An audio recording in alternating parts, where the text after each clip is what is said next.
Hello, all you lovely souls who revel in embracing life just as I do. This is Neerja Malik, and you are welcome into my world of I Embrace. And what do we intend to do here? We delve into the many layers and shades of my life, exploring resilience, positivity, strength, and the inherent fun and laughter that lies deep within each of us. Interludes from my own exciting and adventurous journey, my personal battles and victories that have brought forth innumerable lessons in my life. It is these learnings that I place on a golden platter with utmost humility for your personal consumption.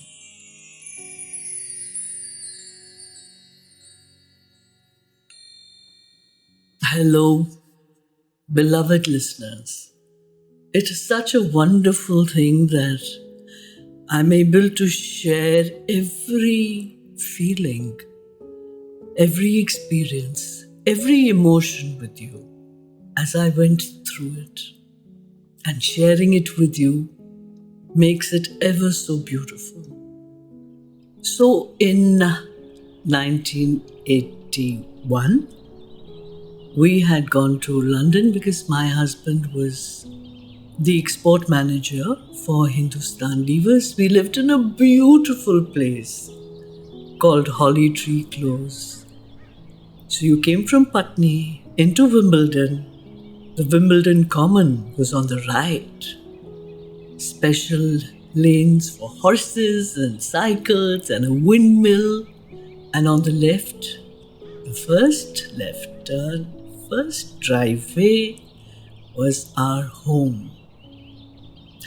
I loved going to all the holy places, visited all the churches, even the gurdwaras, ate a lot of langar. I realized that food is a very important part of my spiritual leanings. Well, I say it with a lot of glee and happiness, because that too, the earth has given us. That too, our soulmates have toiled on the earth, sown the seeds, the water has irrigated it, nourished it, nurtured it. And by the time the chain actually brings the food to our table, gosh, so much of love and affection till it is cooked and we consume it. I think every moment of every day, we need to be grateful. I am for every morsel that I eat and every bite that I taste. Thank you, God. Thank you, God. Thank you, God. So while I was in London, there were certain incidents that happened. I had a dream, or should I say a nightmare, where I felt that I could see my father in Ashwini. Ashwini is the Indian Naval Hospital ship.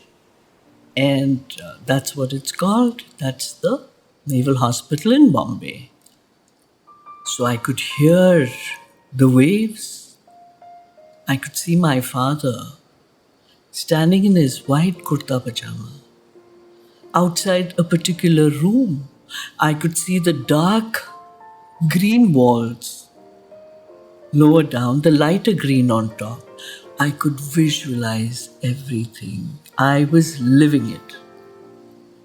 So I woke up from this nightmare, this very visually and audio alive situation. of my father being in the hospital. And though it was 4 in the morning there, obviously it was so many hours later in India. I quickly dialed the home number. After a while, my sister picked up the phone and she said, "What's up? And I mean, what are you doing calling us so early, London time, your time?" And I said, I've had a horrible nightmare. She said, "What?" I said, "I thought that Papa's in the hospital and he's going in for a surgery. I could feel the waves. I can tell you which room." And I described everything to her. It was so fresh in my mind. There was a pregnant pause, and then she said, "Oh God, you and your dramatic situations. Wait, I'll call Papa." So my dad came to the phone and spoke to him, and I felt relieved that he's fine, and never really, in the next 15, 16 days, never really insisted on talking to him, because when I say, "Where's Papa?" He's gone out for a meeting, he's taking the dogs for a walk. There always was a ready reason. I didn't realize that it was a ready excuse, not a reason. 16 days later, and that's how long they would take at the hospital then to have an open surgery, as opposed to the laser surgeries nowadays. They called me up and they spoke to me, and this is what they said. He was in the car with his bag packed on his way to the hospital to get a surgery. A very, very difficult surgery. And I had called at that precise moment. So my sister had run down, told him to come up, talk to me. And when he came home on the 16th day, that is when they called up and they said that, when you called, this is what had happened. ESP, extrasensory perception. I mean, these things happen to me often. What is it? And then I realized that this is how people communicated without telephones, without any form of communication, laptops, cell phones, anything, video calls. No. It was just the vibrations that got through to them. That is how they communicated. Or when you think of someone, suddenly that person calls, what is it? Vibrations? Isn't it? I think I always give vibrations great importance, because that was one situation. They didn't want to worry me. They felt that if I knew that he was going for a surgery and I was so far away, what could I have done? So they kept quiet, little knowing that somehow or the other I'd crack what they were doing and figure it out for myself. This brings me to another incident. Somehow or the other, in those days, I always had a writing pad and a pen on my bedside table with a lamp that you just touched on the switch and it would come to life. And once more, on the 6th of March, 1983, I woke up, sweating profusely, my heart beating wildly against my chest as if it would break through the rib cage. And I got up and I wrote it down. And what was it this time? This time, I felt as if I was in Pune with my mother and father standing around my bed. And I am on the bed. I can see an oxygen cylinder. I can see my family around me. And I felt as if I was sinking. One by one, the organs of my body stopped working. And the last to go was my hearing. I could hear all my family members around me. And then I felt light. I felt that I had left my body. I felt that I was walking into a tunnel of golden light. And suddenly I woke up, tears gushing down my eyes, and I wrote this entire experience down. And within a short while, I got a call from India saying that my aunt was no more. When we came back in June of that year, I always shared what I have written or what I speak about with my sister and her husband. And I shared this written situation or this written experience. And you know what? They were stunned and they said that this is exactly what happened when my aunt passed away. It was as if I had gone through the entire motions of her moving on to a different realm, a different space to rest or to merge into the lotus feet of the Lord. Well, it's a very soothing thing because you see death. It hits you in the face, but at the same time, it shows you that there's nothing to fear, that you are leaving this realm only to get into something much more beautiful, better, and so soul satisfying. Yes, that's what life is, isn't it? It comes with the good and the bad. It comes with the highs and the lows. It comes with the beautiful and the ugly or sad. It comes in all its hues and colors. And what do we need to do? We just need to embrace life in all that it offers us, because we are a part of that life. That life is ours. The universe is ours. The world is ours. The planet is ours. The moon, the sun, the clouds, the rain, the water, the trees, the animals. We're all one. Connected, deeply connected, and part of the same. Isn't it so? What a wonderful word it is.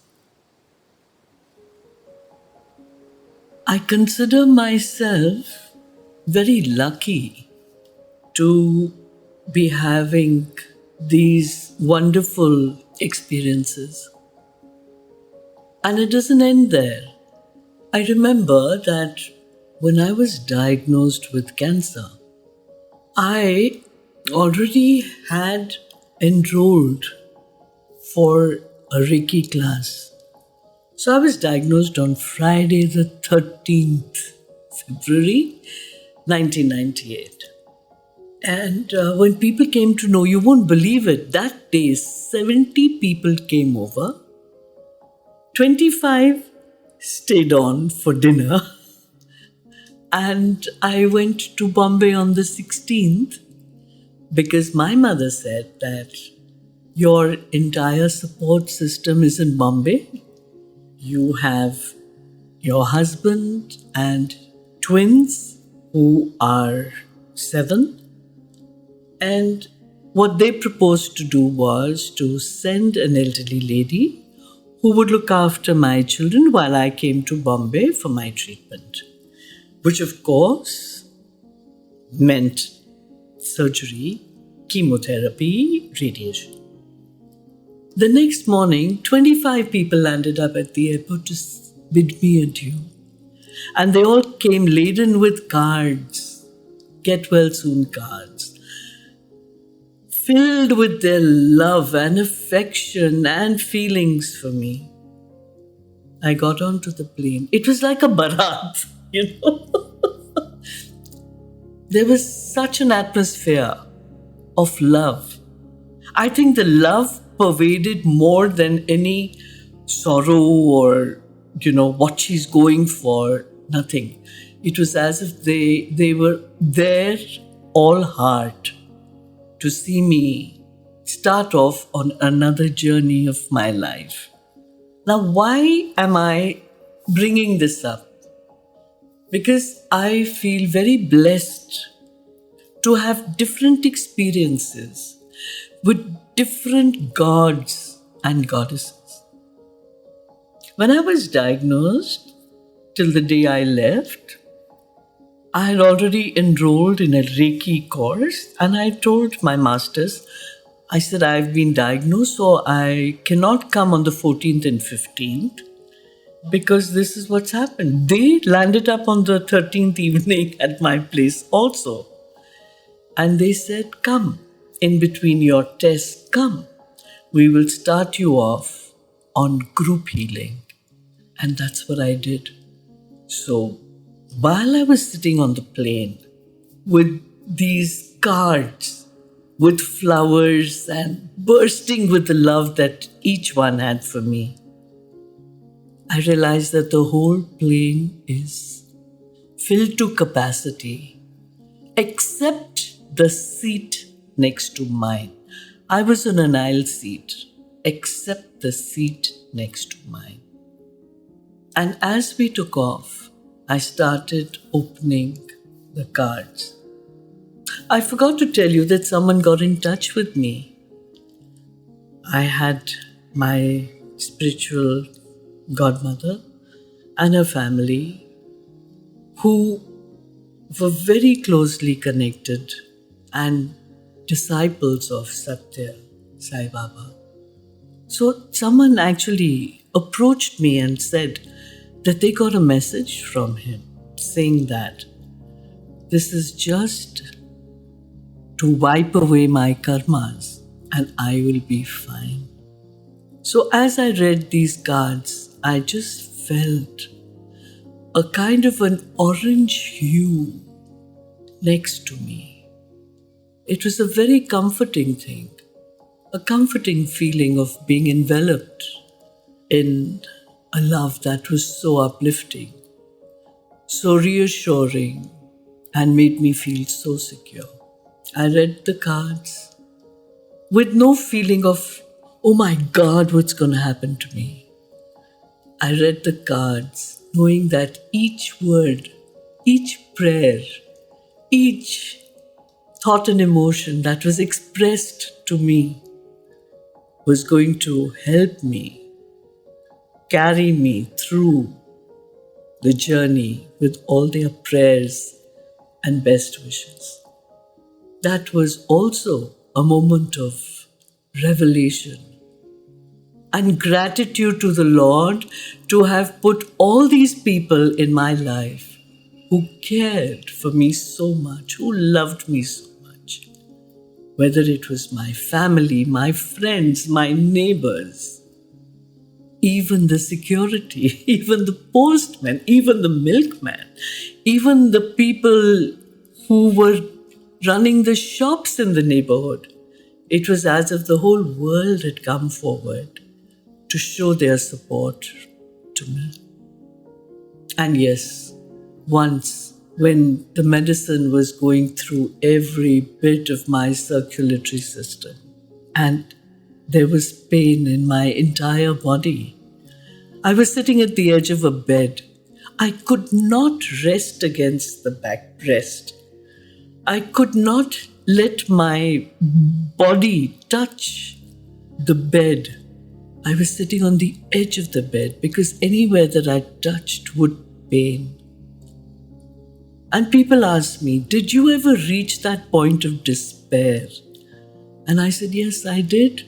I am human after all.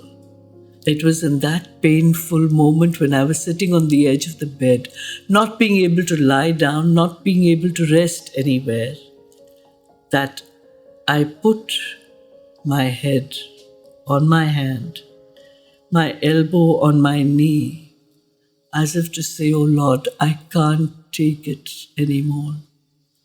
I was in the depths of despair. Yes, my family, my kids, my friends, they were all in my mind. But at that fleeting moment, it was as if I couldn't take anymore. And suddenly, I felt a gentle pressure on my head, and I opened my eyes, and I felt as if Shirdi Sai Baba was standing there, blessing me. He was there, one hand on my head, one hand open, blessing me, as if to say those famous words, "When I am here, why fear?" I was filled with life. I was filled with strength and energy. And then, since then, there's been no looking back. I've been through worse even after that. But I feel that all these friends, all these masters, all these saints, all these gods and goddesses, they're all with me. I live for the day. I take one day at a time, and life goes on. I think everything depends on the attitude. I never waste time regretting. I don't waste time worrying. I don't waste time tearing things apart and saying, "Oh my God," analyzing. No. Something has happened. Look it in the face. SDPA, Study Diagnosis Plan of Action. I always tell people, all the ones I've counseled, imagine your life in a circle. Imagine your pencil right in the center being you. And then you've got all these problems. Lift yourself from that circle, step out of it, and look at it objectively, not subjectively, while you are inside. And all the solutions will come to you. That is how I live, moment to moment. And I know that there is a power beyond me that is guiding me, that is holding my hand, that is leading me through whatever adversities that may come my way. And it is such a feeling that I wish that everyone is blessed with it, because it just changes the perception. It may not change what you're going through, but it changes the way you perceive things to instill you with that strength and energy that can make you overcome all odds, all adversities. And I bless everyone that they have this same feelings of being guided, being loved, being taken care of, and being lovingly taken from point to point. My dear listeners, thank you for letting me share all these feelings with you. And I hope that somehow or the other you benefit of finding God's grace of taking us through everything. God bless. God is great. Thank you.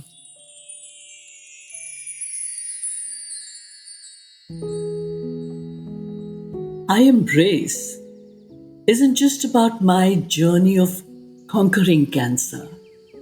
It's about embracing life, in all its entanglement and beauty. Remember, in this journey of life, you are never alone. And I need to thank you for becoming a part of this inspiring journey. Thank you for joining me today on I Embrace and my heartfelt wishes. Stay resilient, stay positive, and most importantly, keep embracing life in all its glory.